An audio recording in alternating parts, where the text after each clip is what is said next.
మాకున్న వ్యాపార లావాదేవీలు కానీ రాజకీయం కానీ ఇతరత్ర so and so Hyderabad central యూనివర్సిటీకి సంబంధించిన భూములు ఆగిపోయాయా? చర్చలు హైదరాబాద్ సెంట్రల్ యూనివర్సిటీకి సంబంధించిన భూములు ఆగిపోయాయా? హైదరాబాద్ సెంట్రల్ యూనివర్సిటీకి సంబంధించిన భూములలో భారతీయ జనతా పార్టీకి సంబంధించిన ఎంపీ కుంభకోణం ఉందా? కేటీఆర్ చేసిన వ్యాఖ్యలకు భారతీయ జనతా పార్టీకి సంబంధించి హైదరాబాద్ సెంట్రల్ యూనివర్సిటీకి సంబంధించిన భూములలో మౌనం ఏంటి? దాంతోపాటు బీఆర్ఎస్ పార్టీ అంతలా కూడా ఉద్యమాన్ని చేయడానికి కారణం ఏంటి? హైదరాబాద్ సెంట్రల్ యూనివర్సిటీకి సంబంధించిన విద్యార్థుల పోరాట పచిమేంటి? దాంతోపాటు సుప్రీంకోర్టు స్టే విధించడం, హైకోర్టు స్టే విధించడం, ప్రభుత్వానికి సంబంధించిన సీఎస్ తో పాటు చాలా మంది పరుగో అంటూ ఢిల్లీకి పరిగెత్తిన తీరు, దీనికి సంబంధించిన ఈ దేశానికి సంబంధించిన ప్రధాని నరేంద్ర మోడీ స్పందించారండి. ప్రధాని నరేంద్ర మోడీ గారు ఏం మాట్లాడారో ఒకసారి చూడండి. తెలంగాణలో ఉన్న భారతీయ జనతా పార్టీ నేతలు మాట్లాడలే, మౌనమే అంగీకార సూచిక, మేమేమీ మాట్లాడం, ఎందుకంటే మేము పూర్తి స్థాయిలో రేవంత్ రెడ్డి మేమంతా కూడా ఒకటే.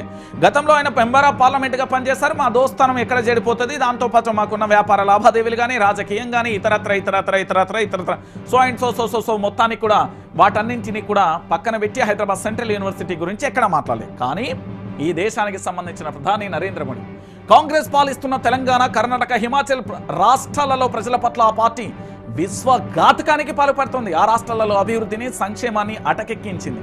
ఇది ఈ దేశానికి సంబంధించి, భారతదేశానికి సంబంధించిన ప్రధాని నరేంద్ర మోడీ అన్నమాట. ఒకసారి చూడండి, కాంగ్రెస్ పాలిస్తున్న తెలంగాణ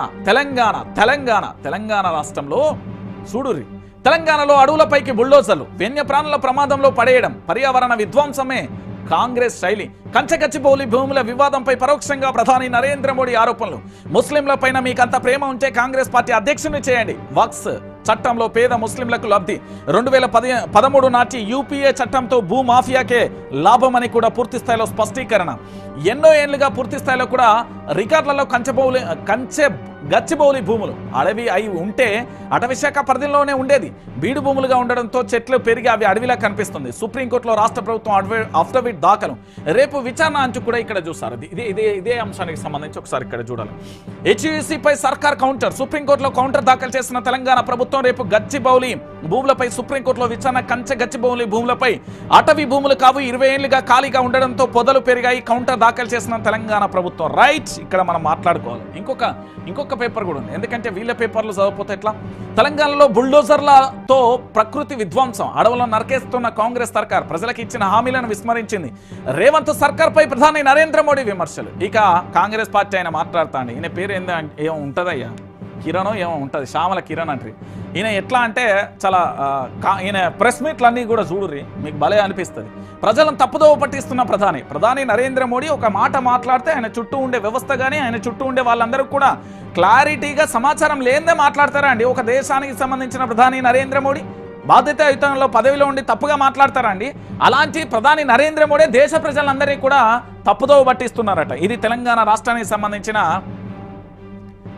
ఎంపీ చామల కిరణ్ మాట్లాడుతున్న విషయం. కంచగచ్చిబౌలి విషయంలో వాస్తవాలకు దూరంగా ఆయన కామెంట్స్. కేవలం కాంగ్రెస్ పార్టీని దూషించాలనే ఉద్దేశంతో అంటూ ఈయన చెప్పిన పరిస్థితి కనబడతాం. సరే, ఇప్పుడు మనం మాట్లాడుకుందాం. అసలు కంచగచ్చిబౌలి భూములకు సంబంధించి ఏంది అఫిడవిట్ దాఖలు చేసింది. ఏమని దాఖలు చేసింది అంటే సుప్రీంకోర్టుకు సంబంధించి పూర్తి స్థాయిలో అవన్నీ కూడానట ఏటట ఒకసారి ఏనండి, వన్యప్రాణుల ప్రమాదంలో పడేయడం జరిగింది కదా.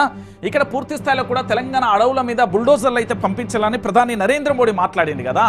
హైదరాబాద్ సెంట్రల్ యూనివర్సిటీకి సంబంధించి ఒకసారి ఈ రాష్ట్రానికి సంబంధించిన కాంగ్రెస్ ప్రభుత్వం, ఈ రాష్ట్రానికి సంబంధించిన అటవీ శాఖ అధికారులు, ఈ రాష్ట్రానికి సంబంధించిన అధికారులందరూ కూడా మేల్కొని మాట్లాడాల్సిన విషయం ఒకటి ఉంది. ఎన్ని హెక్టార్లలో పచ్చదనంతో చెట్లు పొదలు అన్ని పేరుకపోతే అది అటవీ కిందికి వస్తుందా రాదా? Number 1 question. దాంతోపాటు హైదరాబాద్ సెంట్రల్ యూనివర్సిటీకి సంబంధించి సుప్రీంకోర్టు ఎందుకు స్టే ఇచ్చింది, హైకోర్టు ఎందుకు స్టే ఇచ్చింది? నెంబర్ 2. నెంబర్ 3, ఈ తెలంగాణ రాష్ట్రానికి సంబంధించి 1973లో ఆనాటి ప్రధాని పూర్తి స్థాయిలో 2300 ఎకరాలకు సంబంధించి హైదరాబాద్ సెంట్రల్ యూనివర్సిటీకి సంబంధించి ఆ పార్లమెంట్ లో బిల్లు చేసి మరీ కూడా భూములను అప్పచెప్పింది కదా. అప్పటి మీ కుట్రలు కుతంత్రాలతో కొన్నింటిని ఏది రెవెన్యూ రికార్డులలో లేకుండా చేశారనేది వాస్తవం కదా. ఇక నెంబర్ 4, దాంతోపాటు హైదరాబాద్ సెంట్రల్ యూనివర్సిటీకి సంబంధించిన విద్యార్థులందరూ ఎందుకు పోరాటం చేసినట్టు, అక్కడ ఉండే ప్రొఫెసర్లు ఎందుకు పోరాటం చేసినట్టు, దాంతోపాటు హైదరాబాద్ సెంట్రల్ యూనివర్సిటీకి సంబంధించిన భూములు కాకుండా పూర్తి స్థాయిలో గోపనపల్లికి సంబంధించినలో ప్రత్యామ్నాయంగా అలనాటి ప్రభుత్వానికి 300 ఎకరాల పైచిలకు ఎందుకు ఇచ్చిర్రు అంటే హైదరాబాద్ సెంట్రల్ యూనివర్సిటీ భూములు అనే విషయాన్ని మర్చిపోవద్దు. ఇక పూర్తి స్థాయిలో ఏంటి అంటే తెలంగాణ రాష్ట్రానికి సంబంధించిన సిఎస్ శాంతికుమారి గారు పూర్తి స్థాయిలో పరుగో అంటూ ఢిల్లీకి వెళ్లారు. ఢిల్లీకి సంబంధించి పూర్తి స్థాయిలో న్యాయ సలహా తీసుకున్నారు. న్యాయ సలహా తీసుకుని దీని మీద ఎట్లా బయటికి రావాలనే ప్రయత్నం వారు చేస్తున్నారు. ఎందుకంటే ఆ కేసులో ఏమనగా ఉంటారు, ఖచ్చితంగా కూడా వారి మీద ఎఫ్ఐఆర్ అయినా ఆశ్చర్యం లేదు. గుర్తుపెట్టుకోరి, రాష్ట్రానికి సిఎస్ అయినా కూడా చట్టానికి లోబడే ఉంటుంది. చట్టాన్ని అతిక్రమిస్తే ఎవరు కూడా దాన్ని సహించరు అనే విషయాన్ని కూడా మనందరం గుర్తుపెట్టుకోవాలి. సో పూర్తి స్థాయిలో ఇక్కడ జరిగే విషయం ఏంటంటే వీళ్ళందరూ కూడా ఢిల్లీకి వెళ్ళాలని ఓన్లీ రాష్ట్రానికి సంబంధించిన సిఎస్ శాంతికుమార్ గారు ఒక్కడే వెళ్ళలే, వారితో పాటు మరో 3 అధికారులు కూడా వెళ్ళిలు.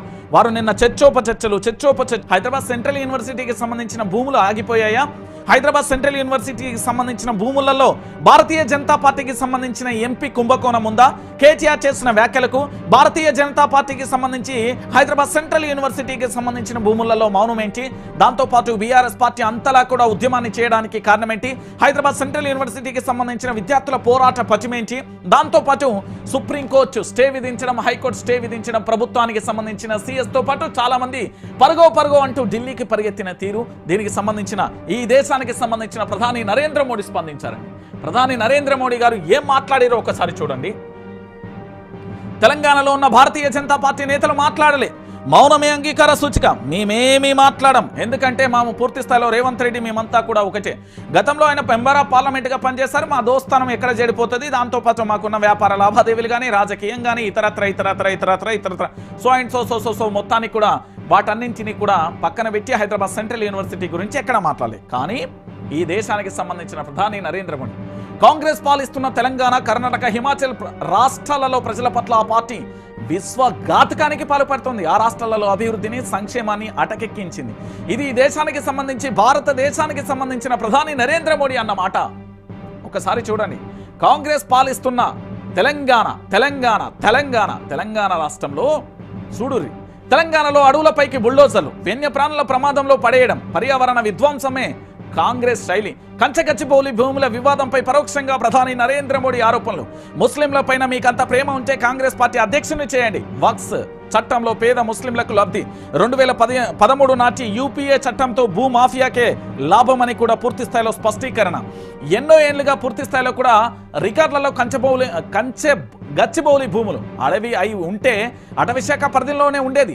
బీడు భూములుగా ఉండడంతో చెట్లు పెరిగి అవి అడవిలా కనిపిస్తుంది. సుప్రీంకోర్టులో రాష్ట్ర ప్రభుత్వం అఫిడవిట్ దాఖలు, రేపు విచారణ అంటూ కూడా ఇక్కడ చూస్తారు. ఇదే అంశానికి సంబంధించి ఒకసారి ఇక్కడ చూడాలి. హెచ్ఈసీపై సర్కార్ కౌంటర్, సుప్రీంకోర్టులో కౌంటర్ దాఖలు చేసిన తెలంగాణ ప్రభుత్వం రేపు గచ్చిబౌలి భూములపై సుప్రీంకోర్టులో విచారణ. గచ్చిబౌలి భూములపై అటవీ భూములు కావు, 20 ఏళ్లుగా ఖాళీగా ఉండడంతో పొదలు పెరిగాయి. కౌంటర్ దాఖలు చేసిన తెలంగాణ ప్రభుత్వం. రైట్, ఇక్కడ మనం మాట్లాడుకోవాలి. ఇంకొక పేపర్ కూడా ఉంది, ఎందుకంటే వీళ్ళ పేపర్లు చదవకపోతే ఎట్లా. తెలంగాణలో బుల్డోజర్లతో ప్రకృతి విధ్వంసం, అడవులను నరకేస్తున్న కాంగ్రెస్ సర్కార్ ప్రజలకు ఇచ్చిన హామీలను విస్మరించింది. రేవంత్ సర్కార్ పై ప్రధాని నరేంద్ర మోడీ విమర్శలు. ఇక కాంగ్రెస్ పార్టీ ఆయన మాట్లాడుతాండి, ఈయన పేరు ఏమో ఉంటుందయ్యా, కిరణ్ ఏమో ఉంటుంది, శ్యామల కిరణ్ అంటారు. ఈయన ఎట్లా అంటే చాలా ఈయన ప్రెస్ మీట్లన్నీ కూడా చూడుర్రి, మీకు భలే అనిపిస్తుంది. ప్రజలను తప్పుదోవ పట్టిస్తున్న ప్రధాని నరేంద్ర మోడీ ఒక మాట మాట్లాడితే ఆయన చుట్టూ ఉండే వ్యవస్థ కానీ ఆయన చుట్టూ ఉండే వాళ్ళందరూ కూడా క్లారిటీగా సమాచారం లేదే మాట్లాడతారా అండి? ఒక దేశానికి సంబంధించిన ప్రధాని నరేంద్ర మోడీ బాధ్యతాయుతంలో పదవిలో ఉండి తప్పుగా మాట్లాడతారా అండి? అలాంటి ప్రధాని నరేంద్ర మోడీ దేశ ప్రజలందరినీ కూడా తప్పుదోవ పట్టిస్తున్నారట. ఇది తెలంగాణ రాష్ట్రానికి సంబంధించిన ఎంపీ చామల కిరణ్ మాట్లాడుతున్న విషయం. కంచగచ్చిబౌలి విషయంలో వాస్తవాలకు దూరంగా ఆయన కామెంట్స్, కేవలం కాంగ్రెస్ పార్టీని దూషించాలనే ఉద్దేశంతో అంటూ ఈయన చెప్పిన పరిస్థితి కనబడతాం. సరే, ఇప్పుడు మనం మాట్లాడుకుందాం. అసలు కంచగచ్చిబౌలి భూములకు సంబంధించి ఏంది అఫిడవిట్ దాఖలు చేసింది. ఏమని దాఖలు చేసింది అంటే సుప్రీంకోర్టుకు సంబంధించి పూర్తి స్థాయిలో అవన్నీ కూడానట ఏటట ఒకసారి ఏనండి, వన్యప్రాణుల ప్రమాదంలో పడేయడం జరిగింది కదా. ఇక్కడ పూర్తి స్థాయిలో కూడా తెలంగాణ అడవుల మీద బుల్డోజర్లు అయితే పంపించాలని ప్రధాని నరేంద్ర మోడీ మాట్లాడింది కదా. హైదరాబాద్ సెంట్రల్ యూనివర్సిటీకి సంబంధించి ఒకసారి ఈ రాష్ట్రానికి సంబంధించిన కాంగ్రెస్ ప్రభుత్వం, ఈ రాష్ట్రానికి సంబంధించిన అటవీ శాఖ అధికారులు, ఈ రాష్ట్రానికి సంబంధించిన అధికారులందరూ కూడా మేల్కొని మాట్లాడాల్సిన విషయం ఒకటి ఉంది. ఎన్ని హెక్టార్లలో పచ్చదనంతో చెట్లు పొదలు అన్ని పేరుకుపోతే అది అటవీ కిందికి వస్తదా రాదా? Number 1 question. దాంతోపాటు హైదరాబాద్ సెంట్రల్ యూనివర్సిటీకి సంబంధించి సుప్రీంకోర్టు ఎందుకు స్టే ఇచ్చింది, హైకోర్టు ఎందుకు స్టే ఇచ్చింది. నెంబర్ 2. నెంబర్ 3, ఈ తెలంగాణ రాష్ట్రానికి సంబంధించి 1973లో ఆనాటి ప్రధాని పూర్తి స్థాయిలో 2300 ఎకరాలకు సంబంధించి హైదరాబాద్ సెంట్రల్ యూనివర్సిటీకి సంబంధించి ఆ పార్లమెంట్ లో బిల్లు చేసి మరీ కూడా భూములను అప్పచెప్పింది కదా. అప్పటి మీ కుట్రలు కుతంత్రాలతో కొన్నింటిని ఏది రెవెన్యూ రికార్డులలో లేకుండా చేశారనేది వాస్తవం కదా. ఇక నెంబర్ 4, దాంతోపాటు హైదరాబాద్ సెంట్రల్ యూనివర్సిటీకి సంబంధించిన విద్యార్థులందరూ ఎందుకు పోరాటం చేసినట్టు, అక్కడ ఉండే ప్రొఫెసర్లు ఎందుకు పోరాటం చేసినట్టు, దాంతోపాటు హైదరాబాద్ సెంట్రల్ యూనివర్సిటీకి సంబంధించిన భూములు కాకుండా పూర్తి స్థాయిలో గోపనపల్లికి సంబంధించినలో ప్రత్యామ్నాయంగా అలనాటి ప్రభుత్వానికి 300 ఎకరాల పైచిలకు ఎందుకు ఇచ్చిర్రు అంటే హైదరాబాద్ సెంట్రల్ యూనివర్సిటీ భూములు అనే విషయాన్ని మర్చిపోవద్దు. ఇక పూర్తి స్థాయిలో ఏంటి అంటే తెలంగాణ రాష్ట్రానికి సంబంధించిన సిఎస్ శాంతికుమారి గారు పూర్తి స్థాయిలో పరుగో అంటూ ఢిల్లీకి వెళ్లారు. ఢిల్లీకి సంబంధించి పూర్తి స్థాయిలో న్యాయ సలహా తీసుకున్నారు. న్యాయ సలహా తీసుకుని దీని మీద ఎట్లా బయటికి రావాలనే ప్రయత్నం వారు చేస్తున్నారు. ఎందుకంటే ఆ కేసులో ఏవనగా ఉంటారు, ఖచ్చితంగా కూడా వారి మీద ఎఫ్ఐఆర్ అయినా ఆశ్చర్యం లేదు. గుర్తుపెట్టుకోరి, రాష్ట్రానికి సిఎస్ అయినా కూడా చట్టానికి లోబడే ఉంటుంది. చట్టాన్ని అతిక్రమిస్తే ఎవరు కూడా దాన్ని సహించరు అనే విషయాన్ని కూడా మనందరం గుర్తుపెట్టుకోవాలి. సో పూర్తి స్థాయిలో ఇక్కడ జరిగే విషయం ఏంటంటే వీళ్ళందరూ కూడా ఢిల్లీకి వెళ్ళాలని ఓన్లీ రాష్ట్రానికి సంబంధించిన సిఎస్ శాంతికుమార్ గారు ఒక్కడే వెళ్ళలే, వారితో పాటు మరో 3 అధికారులు కూడా వెళ్ళిలు. వారు నిన్న చర్చోపచర్చలు హైదరాబాద్ సెంట్రల్ యూనివర్సిటీకి సంబంధించిన భూములు ఆగిపోయాయా, హైదరాబాద్ సెంట్రల్ యూనివర్సిటీకి సంబంధించిన భూములలో భారతీయ జనతా పార్టీకి సంబంధించిన ఎంపీ కుంభకోణం ఉందా, కేటీఆర్ చేసిన వ్యాఖ్యలకు భారతీయ జనతా పార్టీకి సంబంధించి హైదరాబాద్ సెంట్రల్ యూనివర్సిటీకి సంబంధించిన భూములలో మౌనం ఏంటి, దాంతోపాటు బీఆర్ఎస్ పార్టీ అంతలా కూడా ఉద్యమాన్ని చేయడానికి కారణం ఏంటి, హైదరాబాద్ సెంట్రల్ యూనివర్సిటీకి సంబంధించిన విద్యార్థుల పోరాట పటిమేంటి, దాంతోపాటు సుప్రీంకోర్టు స్టే విధించడం, హైకోర్టు స్టే విధించడం, ప్రభుత్వానికి సంబంధించిన సిఎస్ తో పాటు చాలా మంది పరుగో అంటూ ఢిల్లీకి పరిగెత్తిన తీరు, దీనికి సంబంధించిన ఈ దేశానికి సంబంధించిన ప్రధాని నరేంద్ర మోడీ స్పందించారండి. ప్రధాని నరేంద్ర మోడీ గారు ఏం మాట్లాడారో ఒకసారి